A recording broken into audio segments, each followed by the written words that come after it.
I do want to point out that regardless of the considered risks that the gentlelady has mentioned, all states through which this pipeline would pass have already evaluated and approved it. Obviously, they have the most at stake here. The other thing in talking about water being affected, water supply, is that remember that Canada has said if they don't send it down to our refinery through this pipeline, they're going to ship it to China through boats, and boats are going to be out in the Pacific Ocean. I would suggest that the danger of contamination to water is much worse when it comes to transport. We all remember the Valdez and other things that have happened there.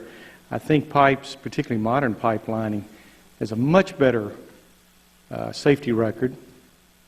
Also, when it comes to where the end product ends up, whether it's Europe or Asia, the U.S., wherever this stuff is burned, it's going to have the same impact to our atmosphere. So, again, to me, that's totally irrelevant.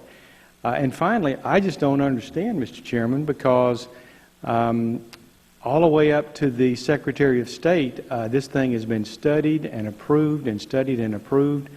I don't get all of this rhetoric about deeming.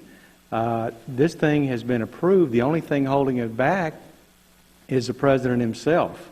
And so that's all we're doing is simply to cover that last step. You asked a question, I'll be happy to answer it.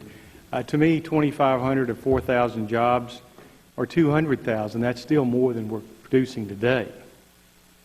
More importantly, this is another step towards energy independence, which we have desperately needed in this nation. Drives down the cost of energy. That helps the consumers.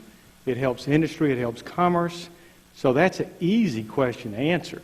As far as safety, again, all of the states that are affected by this have completely studied this, and they're fully on board with it. So I think we should defer to them. If they think it's safe for their groundwater and for their public safety, I'm certainly satisfied with that. I yield back.